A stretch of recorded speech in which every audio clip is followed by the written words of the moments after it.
Chapter arithmetic progressions. Question है in the following AP find the missing term in the box. Missing term की value find out करनी है। ये arithmetic progression है 2, second term से missing है, third term है 26। Solution here first term is equal to 2 है, A2 सेकेंड टर्म हमें फाइंड आउट करना है और थर्ड टर्म की वैल्यू 26 है। We know that nth term of the AP, nth term की वैल्यू होती है, यानी फॉर्मूला है an is equal to a plus n minus 1 into d. अब ये जो वैल्यू है ये इस फॉर्मूले में पुट करते हैं, तो an हम बात करें थर्ड टर्म की, तो थर्ड टर्म a3 26 है और ये a की value a is equal to 2 है, ये 2 है और n की वैल्यू हमने 3 ली थी, 3 है, ये थर्ड टर्म की बात है।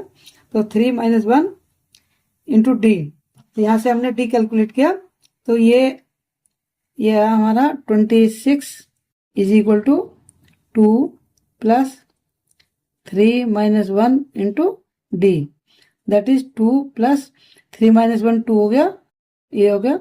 अब यहाँ से 2d is equal to 26 minus 2, that is 24 and d is equal to 24 को 2 से डिवाइड कर देंगे तो 12 आ गया।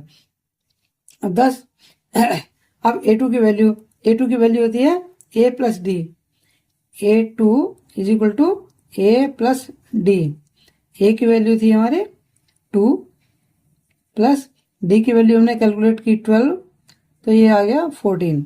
तो A2 सेकेंड टर्म की जो वैल्यू है वो 14 होगी, hence missing term in the box is 14। इसका एक अल्टरनेट वे भी है। अल्टरनेट मेथड में क्या है कि यहाँ पे ये A1 की वैल्यू 2 गिवन है, A1 की वैल्यू 2 गिवन है, तो अब ये A2 की वैल्यू फाइंड आउट करनी है और A3 की वैल्यू 26 है।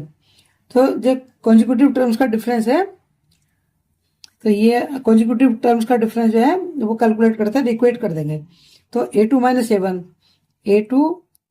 A1 इज इक्वल टू होगा A3 माइनस A2। यहाँ पे A2 की वैल्यू हमें फाइंड आउट करनी है, माइनस A1 की वैल्यू है 2, A1 और A फर्स्ट टर्म की वैल्यू 2 है, इज इक्वल टू A3 की वैल्यू 26 है, माइनस A2 की वैल्यू हमें फाइंड आउट करनी है।